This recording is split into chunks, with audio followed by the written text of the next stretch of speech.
Thanks for coming out, and I hope that this will be somewhat helpful for you. I never know about these topics, whether they are going to cause people to come or not. And I don't know whether it's the food that you come for or something else, but I'm glad you're here, and I hope that we can have some time of learning. Just so you know, I don't want you to think that I'm sort of attacking fundamentalism or anything like that. And so I wanted to tell you a little bit about my own fundamentalist background. I grew up in an independent Baptist church in West Palm Beach, where my father was the pastor. And in that day, independent Baptist virtually meant fundamentalist. And so we, as a kid, learned that the Southern Baptist Church was liberal and that, people in the Southern Baptist Church might be saved, but other denominations we weren't really sure about. So that's the kind of, it was a fairly narrow kind of Christianity that I grew up in. Then I attended and eventually graduated from Bob Jones University, whom you have probably, the school you've probably heard of. It is still there, and it's not as big as it used to be. When I was there, they had nearly 6,000 students. I think that they're down to around 3,000 now. And after I graduated from Bob Jones, I eventually pastored my own, the fundamentalist church, independent Baptist church that my father had started. So it's not that I'm wanting to attack fundamentalism or anything like that. I think that it's just sort of important that we think through these kind of ideas and what it is. My father, as I said, was a Baptist minister. I found this on the net. One of my father's sermons, Is Alcoholism a Disease? And that was the kind of thing, particularly in the 60s, even from the 1920s even until, and sometimes still today, it was common to preach against certain kinds of cultural things like long hair on men, drinking of any kind of alcohol. All those sorts of things were rife for, and it was so common that often the question after, when you went home on Sunday, somebody who didn't go to church would say, what did the preacher preach against today? And so he preached against women wearing pants or long hair on men or, drinking any kind of alcohol. Those are the sort of things, smoking, all those things were really part and parcel of the fundamentalists' own boundary markers. So you remember that in Second Temple Judaism, Jews had certain boundary markers, what they ate and things like that. In fundamentalism, there were also certain boundary markers, and that was you couldn't drink, you couldn't drink alcohol at all, you couldn't smoke, all kinds of things like that. Now, you may wonder, and it's a very interesting question, what exactly is fundamentalism? That is, if we were to sort of put a definition to it, it's pretty difficult. In fact, this is a recent book called Fundamentalist U, which compares Bob Jones University and Wheaton. And it compares them in the sense that they both started out as sort of Christian conservative institutions, and they are very different today. So this is written by a man named Adam Latz in this book called Fundamentalist U. And he says those of us who study fundamentalism face a dilemma. How can we study something when none of us is entirely clear on what that something is? So there are two issues here. One is the question of what biblical fundamentalism is, and the other is the way that the word is used today. It often transcends biblical fundamentalism. So there are Islamic fundamentalists and things like that. So we have a very difficult time really trying to figure out what's going on there. This is from a Trinity Journal article. The term fundamentalism has become the most elusive term on the American and really in world religious scene. So it's a wide-reaching kind of term today, but we'll try to sort through exactly what's going on and see if we can at least figure out where the word came from and what it meant when it was first applied. So the term fundamentalism came from this set of books. I just brought one of them down. This is a 4-volume set, and this was printed in about 1917. And what happened was that during that time, from 1910 to 1915, a group of English and Canadian and American conservative biblical theologians published a series of 12 booklets. And the title of all the booklets were The Fundamentals, a Testimony to the Truth. And as a result of the particular funding by one or two businessmen, 3 million of these were sent free to church leaders all over the world. And so today you can get them, they're published in these volumes, or you can also get them in Logos or online if you wanted to. So the fundamentalism term came to mean a person or group of people who believed in what were called these fundamentals. And obviously these books are dated, having been originally written in 1917, published in 1917, but written earlier than that. But they still deal with issues that come up today. So what happened was, in this 4-volume set, they laid out what they thought were 5 fundamentals of Christianity. And if you believed in these 5 fundamentals of Christianity, then you were, in essence, a fundamentalist. And here's what the 5 were. The inerrancy of the originals. It was very important at the time for everyone to understand that they weren't arguing for the inerrancy of a particular translation or a particular version. There was none of that. They were simply arguing that what Moses originally wrote, or Paul originally wrote, or Matthew originally wrote was without error. Because when God speaks, he always speaks truth. So this was very clearly laid out. And today, in many fundamentalist churches, you'll find a much narrower version of this. And that is, some will argue for the inerrancy of a particular English version, the King James.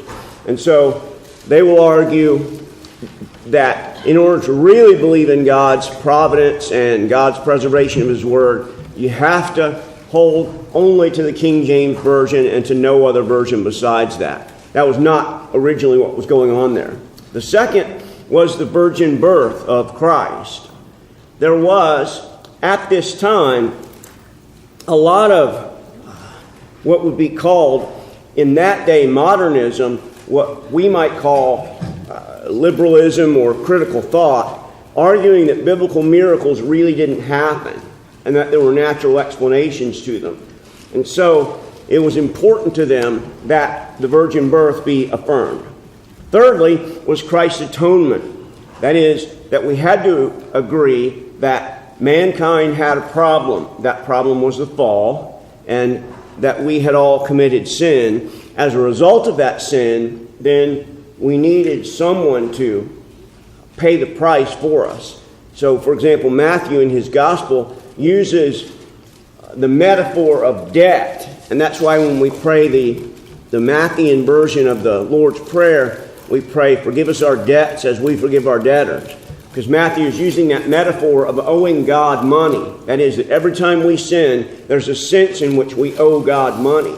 And the only way that we can ever stand before God is if somebody pays that for us. And so we see that in Matthew 6 in the middle of the Sermon on the Mount, in the Lord's Prayer. And we also see it in Matthew 18 in that parable of the great debtor, the man who owes 10,000 talents. In both of those cases, Matthew is telling us that Jesus used this metaphor of debt, that we owe a lot of money to God in figurative terms, and therefore someone has to pay our debt, and we can't pay it. It has to be someone else. So this belief that Christ came and actually paid the debt for those who are his people was important to them. The fourth was Christ's bodily resurrection. Now there's been some modern sort of talk about exactly what we mean by the bodily resurrection. But in the fundamentals, they were simply arguing for the fact that Christ had died on the cross, he had been put into a tomb, and that if you went to that tomb a week after he was put in there, that his body wouldn't be there anymore. That it was more than just a spiritual resurrection, but they also recognized that the resurrected body of Christ was not precisely like our body. It was a resurrected body. So Christ could then walk through walls and things like that. So it was important to them that we believe and affirm in the resurrection. And then, finally, the reality of biblical miracles. It was fairly common at this time for certain scholars to argue that the miracles that we see in the Bible are nothing more than strange events which have a natural explanation. So the Red Sea is because of a particular wind that came along and allowed the people to get out of there. And so there were all kinds of that kind of understanding, and the fundamentals wanted everyone to affirm that these were not just strange and unusual natural events, but that they were actual, real miracles that had transpired at the direct hand of God. And so those who were willing to say that they believed in these things, they were fundamentalists. So by this term, most of us today would probably call ourselves fundamentalists, if that's the criteria by which we were judged. What happened was, and there's always a danger in putting out lists and saying, if you believe in these things, you're one of us. Because somebody always wants to add one more thing. And so after these came out, then others added, there became nine fundamental beliefs and then 12 fundamental beliefs. And today, if you were to go to a fundamentalist Baptist church, there would be a variety of things that you would need to sort of agree with when you join the church. So it's important to realize that in this day, those are what the fundamental beliefs were. And this led to an anti-intellectual spirit, because much of the arguments against these 5 fundamentals came from people who had gone across the ocean to study theology, mainly in Germany. And as a result of that, there was this anti-German spirit. Billy Sunday, a famous evangelist, used to say, if you turn hell over, you would see on the bottom of it, made in Germany. So it was that kind of idea that when people went off to graduate school in Germany, they came back and didn't believe anything. And so that led to certain kinds of ideas about how dangerous education was. This is a poem that was in a man named J. Frank Norris's newspaper, Christian newspaper. I'll say a little bit more about J. Frank Norris as we get along. Suffice it to say here that one of J. Frank Norris's biographies is called God's Rascal. But here's what it says. My soul is a starving skeleton. My heart is petrified rock. My mind is poison and fickle as the wind, and my faith is unstable as water. I wish that I had never seen a college. And so you can grasp from that this idea that education was dangerous, and that if you got involved in education, you were liable to lose your faith. And so that anti-intellectualism began to really permeate fundamentalism. And so this anti-scholastic fervor created many churches where the mind and learning was very rarely appealed to. To have too much schooling was a very dangerous thing. I remember when I first started as a student at Knox in 1990 that several members of my congregation said, "Don't you think you have enough learning already?" And it was, I'd been to college, which is one of the few people there. No one in my family had ever graduated from college. And there was this fear among them, at least some of the members of the congregation, that if you go to too many schools, you're going to end up giving up on your faith. And it was rarely a good thing to keep going to school. And this affected the church. it affected not just the fundamentalist church, but in many ways the evangelical church at large. And I'd like to think for a few minutes just about how that happened. One, if you think about Christianity and the church prior to the modern era, you'll find several things. One is that universities were founded by Christians. So you see Harvard and a variety of universities were founded by Christians who loved higher learning. And that Christianity flourished mentally. That's why you had the Puritans preaching, 25-point sermons and preaching for 2 hours. Very, very detailed argumentation. Because the church was in many ways a place of the mind. And the ministers were the town intellectuals. That is, for example, Jonathan Edwards. Jonathan Edwards is one of the greatest intellectuals of our country, the history of our country, and he was a minister. So if you had an intellectual question, or if you had a crisis of faith, you would generally go and speak to the minister. There's a great line in a book. It says, in the Puritan days, if people had a crisis of faith, they would go and speak to the minister. Today, if people had a crisis of faith, they go to the mall and shop. And there's a certain truth to that Christianity has become in some ways sort of anti-intellectual. So that's Christianity before the modern era was a very intellectual, the church was very intellectual. Then, Christianity in the American modern era, there was a demise of sort of biblical Christianity. A large part of that was because of the attacks of philosophers, and just for the sake of time and just for everybody's sake, I won't go into all the philosophical arguments of Hume and Kant, but there were also German scholars like Bultmann and others who would say things like, it doesn't really matter whether or not Christ was resurrected. And you find hints of that today in certain sort of what we might call critical scholars, or maybe call them liberal scholars. They would say things like, Christ was resurrected in the disciples' hearts. And by that they mean it wasn't a physical resurrection. There wasn't any real resurrection. It was just they remembered the things that Jesus said. So that's the kind of thing that began making its way back to America after they had studied at these German schools. And you can imagine that the general public and many of the ministers of that time simply said, this is unacceptable. We have to do something besides letting people go off and study those kinds of things. And so fundamentalism responded by withdrawal. And there were two kinds of withdrawal. Either you could withdraw into no education. And so there are certain churches, even today, that education is just not looked upon very highly. But there was another kind of withdrawal, and that was withdrawal to particular schools that sort of had the stamp of fundamentalism upon them. And they would be schools like Tennessee Temple. I don't think it's still in existence. In Chattanooga, Tennessee, and Bob Jones were the two titans of fundamentalist education. And Bob Jones University made an attempt to show that we were not backwoods hicks. And they did that in a variety of ways. One of the ways was by having what they called artist series.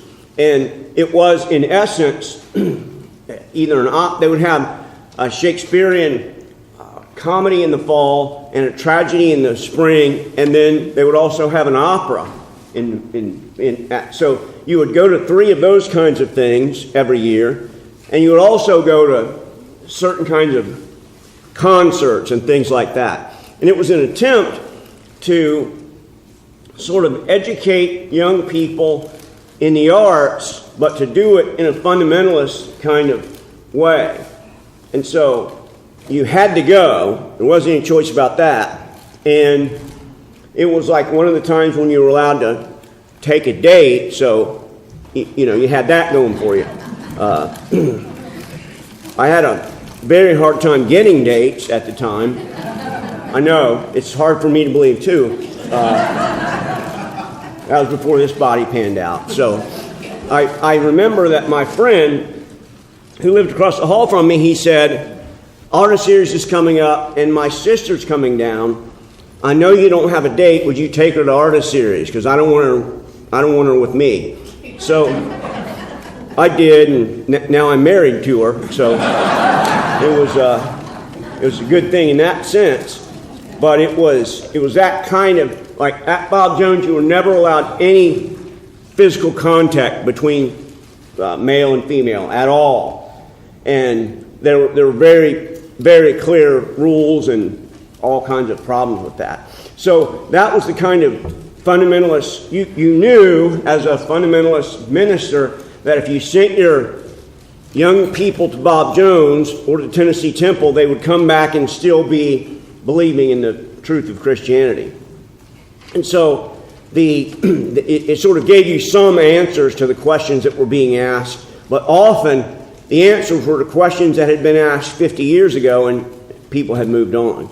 Then we need to look at the result of the crisis. There are several things in the church today as a result of this sort of hatred for or anti-intellectual. There is in the church, in many churches today, a sacred and a secular dichotomy. That is, that some will say, well, sure, I believe the Bible, but the Bible doesn't teach about X, and so it doesn't matter. X has nothing to do with the Bible. So it might be music, it might be art, it might be whatever, but there's that very hard line between the secular and the sacred. There's also isolationism. In many ways, the fundamentalist church was content to be without learning. And one of the statements I remember from my childhood was a particular evangelist came and he said, I'd rather be in heaven learning my ABCs than in hell speaking Hebrew and Greek. And I was hoping there was a third alternative there, but you can see the way that goes. It's just sort of be careful because learning can make you anti-godly. And a third problem in the church is pragmatism. And this was particularly true 20 years ago in the church growth movement, when the real question that churches were asking was not, is it true, but does it work? What can we do to get more people in, regardless of whether we're doing it in a theologically appropriate way? So that's one of the results of the crisis. Another is in society. In society, we see moral and religious relativism. That is, that everyone gets to decide for themselves what's right or wrong. We see scientism, and that is that only science can prove truth. And we have to be careful here because science does know truth. You remember that there are two different books that God has written, the Bible and the nature or the world. And so we learn not just special revelation, which is in the text, but we also learn from natural revelation, which is out in the world. And properly interpreted, what we learn from observing the world will never contradict what we see in the text, and what we read in the text, properly interpreted, will never contradict what we see in the world. But one of the most serious of these kinds of problems is narcissism. And if you, years ago, probably 25 years ago now, I had a bad car accident and I was stuck at home after an operation for like 6 weeks. And I couldn't read. The medicine made me sick to read, so I had to watch TV. And I remember watching, daytime shows, and it was awful. It was just terrible. And the number of times that I heard, that might be wrong for you, but it's not wrong for me. Or, I live with my truth. As if everyone gets to decide what truth is for them. And that kind of narcissism that everybody can just decide to do whatever they want to it's really permeating in the United States today. But let me take a few minutes now and show you some major figures in the fundamentalism and fundamentalism is in many ways today, the fundamentalism of my youth is shrinking and dying. And some of them will wear that as a badge of honor. We're the the only one who hold on to God's truth, and of course we will be smaller than the other people. But here's just a few people that really had an influence on fundamentalism. This man is J. Frank Norris. The book about him is called The Shooting Salvationist. The reason it's called that is because Norris thought it was his job to sort of stir up antagonism toward the city and state government. And so he would have sermon titles like, "Is it right for the mayor to buy his secretary undergarments? Answered Sunday, names included." That would be in the paper. That would be in the paper title. And so he was not very popular with the mayor, as you can imagine. And one of the mayor's men came in one day, and Norris, in his office, in Norris's office, he shot the man and killed him.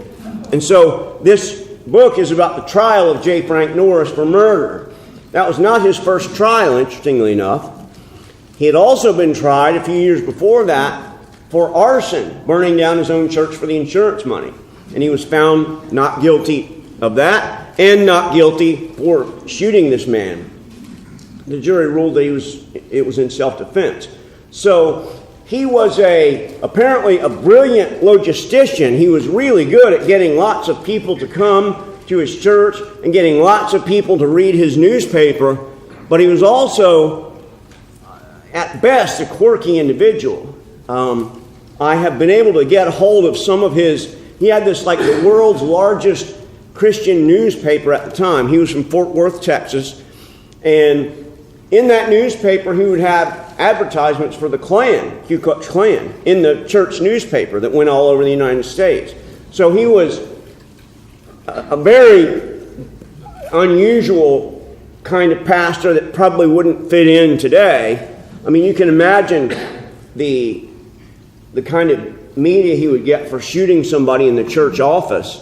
But he was, in his day, sort of a hero of the fundamentalists. And I remember once a guy told me that he had gone to Frank Norris's church as a child, and he still remembered it.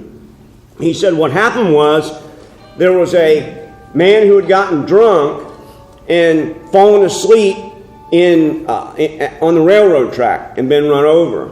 And he said Norris went there, got part of his brain, put it in a jar, and brought it with him to the Sunday sermon and said, "This is what alcohol will do to you." So he was an unusual guy. That probably wouldn't fly today. If you want to learn more about him, you can read The Shooting Salvationist. Another biography is called God's Rascal. But if you read biographies from his time or shortly thereafter, like in the 30s and 40s, he's viewed as sort of this hero of fundamentalism. And his sermons were carried by, still is a fundamentalist newspaper called The Sword of the Lord. And it was a weekly newspaper that had sermons and other things in it. And his sermons were very popular in The Sword of the Lord. So that's sort of at one end of the spectrum of fundamentalism. And here is someone from the other end of the spectrum, J. Gresham Machen. Machen is the person who founded Westminster Seminary, and he had begun his teaching with Warfield at Princeton. Machen was a great scholar, a really careful scholar who wrote well, and his books today are still really, really excellent. And some of the reasoning that he was doing in that time is still today held up as some great arguments about some issues of doctrine. Machen was a New Testament scholar. He had a Greek text that is still in use in some schools today, and he didn't like being called a fundamentalist. Even though he held to those 5 fundamentals, he felt like the word fundamentalist was a pejorative word, and he didn't like it, didn't want to be called that.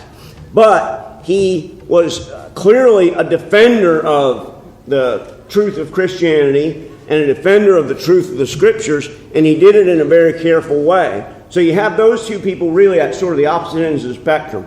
J. Frank Norris, sort of this loose cannon, doing whatever he wants, and J. Gresham Machen, this great intellectual who did all that he could to try to make Christianity intellectually responsible. In the middle of that spectrum, you have a guy named William Jennings Bryan, whom I'm sure you have heard of. Bryan is the one person to lose the race for the presidency 3 times in 3 times. He was the Democratic person in 1896, in 1900, and in 1908, and all 3 of the times he lost. He was a great orator. The reason that he was put forward as a Democratic candidate in 1896 was because of his speech called The Cross of Gold. And during those times, it was not unusual for a person to speak for 2 hours. And this Cross of Gold speech it sort of rallied the convention and caused him to be the candidate for presidency, even though he lost. What you probably remember about William Jennings Bryan is the Scopes trial in Dayton, Tennessee. In 1925, there was a man named John Scopes who agreed to break the law. There was a Tennessee law that said you cannot teach evolution in school. So in an effort to have the law thrown out on appeal, the ACLU said, let's get somebody to teach evolution, and then we'll deal with that. So Scopes said, okay, I'll do it. There's question about whether he ever really taught evolution or not. He was a substitute, and apparently the children whom he taught that day were coached into saying, yeah, he taught us that we came from apes. So what happened was, this trial would have been a blip on the screen, and no one would know about it today if it were not for this man, William Jennings Bryan. Bryan was at the end of his life in 1925, and he was 65 years old. He had made a lot of money down here in the Florida real estate market, and he was looking to be sort of the great orator that he once was. And so when he found out that the Scopes trial was going to take place, he took it upon himself to come down here and sort of elbow his way in to the prosecution. Now, he hadn't been in a courtroom or practiced law for 30 years, but he was this great orator and great defender of Christianity. Once it was found that Bryan was going to come down and sort of try not the law, but evolution, then another man got involved who was named Clarence Darrow.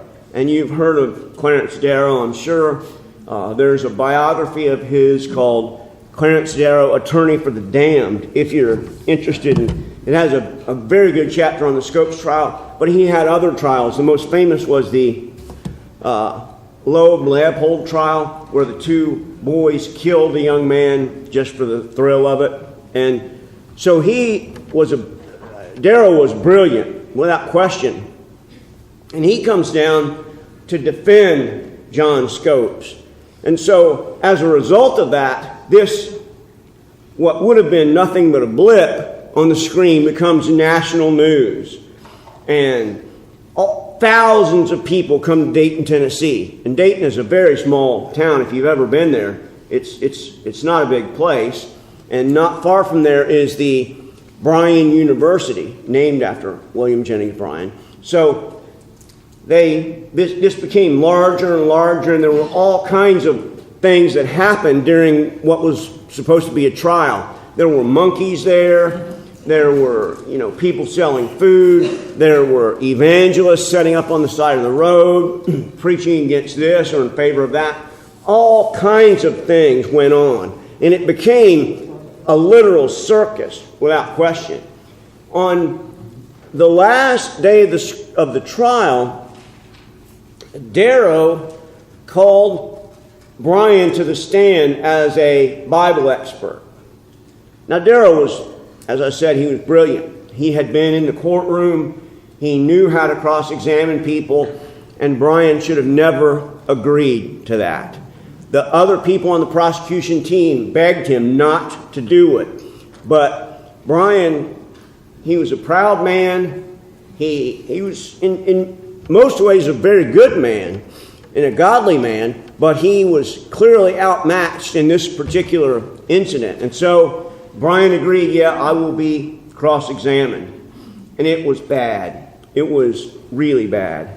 Brian came off looking like he didn't know what he was talking about. He came off looking almost like an ignorant fundamentalist, but he gave up on some ground that some other fundamentalists wouldn't have. So he held to an old earth. That is, the earth was not created in 7 24-hour days. It may be millions of years old. Other fundamentalists were not in favor of that, didn't believe in the old earth, thought that he was capitulating to the scientists, and so he was afterward excoriated by both fundamentalists and by non-Christians. And Darrow counted that as one of the great moments of his life, to be able to make a fool out of William Jennings Bryan, the great defender of the Bible. Because Darrow was an atheist, or probably more correctly an agnostic, and thought that the kind of beliefs that Darrow had were foolish and shouldn't be held to, and he enjoyed making a fool of Darrow. So that's what happened. As a result of that, though, the question of origins became a part of fundamentalism. It's important to realize that in the fundamentals, there's no question about origins, about how God created the world, about how long it took. None of that was in any of these 4 volumes. It was not something that they were concerned about. Machen, whom I showed you a couple slides ago, was asked to write a New York Times article about the Scopes trial. And he said, I'm not going to write about it because it has nothing to do with the gospel. So there was this, on the one hand, those Christian intellectuals who realized that linking yourself to William Jennings Bryan had certain real serious problems with it. And as a result, much of fundamentalism as it stands today are linked to things that the early fundamentals had no say about, like the origins and things like that. Today, there's a picture of Bob Jones University Amphitorium. That was where I spent many hours sitting in there listening and falling asleep every once in a while. And that was where the real truth was brought down to the students who were there. And as you can see, it's a very nice building. It's modern. It's beautiful, and it's the kind of building that you would think this is a great school. As you might remember, Bob Jones had this policy against interracial dating, and it was not just African Americans and Europeans. It was that when you got there to Bob Jones, you had to check a box as to what race you were. So you could be European, you could be African American, you could be Asian, you could be Latin, and you couldn't date outside of those lines, whatever you had checked on the box. As a result, Bob Jones was sued and eventually lost their tax-exempt status in about 1982, I believe it was. And as a result, that they have since then, and this is only in the past maybe 8 to 10 years, they have revoked that policy against interracial dating if you get your parents' permission. So it's still that kind of old style idea. If you want to learn more about Bob Jones or Wheaton, which are two schools really at the opposite ends of the spectrum. Bob Jones, the saying of the school used to be the world's most unusual university. And so that was what was painted on the vans. The only thing that anyone was allowed to do in terms of interscholastic opportunity was debate. There was no interscholastic sports or anything like that at the time.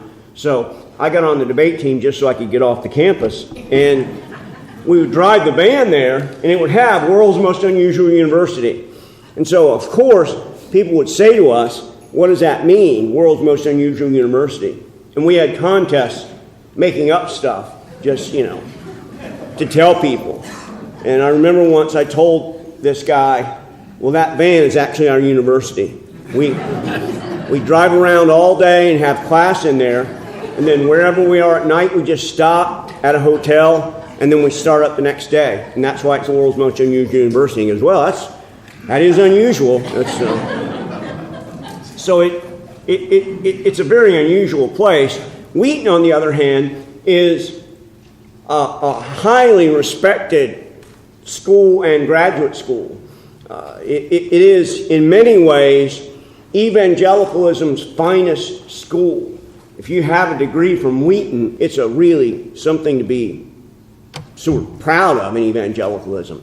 And so if you want to find out how it is that these two schools sort of ended up at the opposite ends of the spectrum, this book, Fundamentalist You, will give you some ideas about that. So I want to just end by thinking about what kind of things we can take home with us today.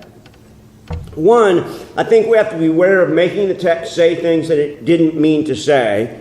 Two, we have to be aware of making cultural things into biblical commands. Like the things that remind me most of Bob Jones are, when I was there, I had more hair than I have now, a little bit. And at Bob Jones, you weren't allowed to have facial hair, and you were not allowed to have your hair touch your ears or your collar in the back. And so, like, every so often, there would be this sort of surprise hair check. As you're walking into chapel, if your hair touched your ears or your collar, you'd be given this piece of paper, and it would say, go get a haircut at a barber within, 5 days. And that was the sort of thing that went on. And it was this idea that the culture of long hair was anti-church, and therefore we weren't going to have it. And we have to be aware of speaking out on issues about which we've not been trained. If we learn anything from the Scopes trial, it is that Brian should not have been involved, and it wouldn't be anything remembered like it is today. And B, if he was going to get involved, he at the very least should have known not to go one-on-one with Clarence Darrow. Brian hadn't been in the courtroom in 30 years. He was 65 years old. Darrow was at the height of his lawyerly powers, and it just turned out horribly for him. So we can take these things with us, and I believe that the Lord will bless His church, regardless of the errors that we have. Every church has some error. Every church has some mistakes. And every church has, hopefully, the central truth of Christ and His atonement and His resurrection. And if we hold on to those things and make the ancillary things what they are, I think that will benefit the church in a great way.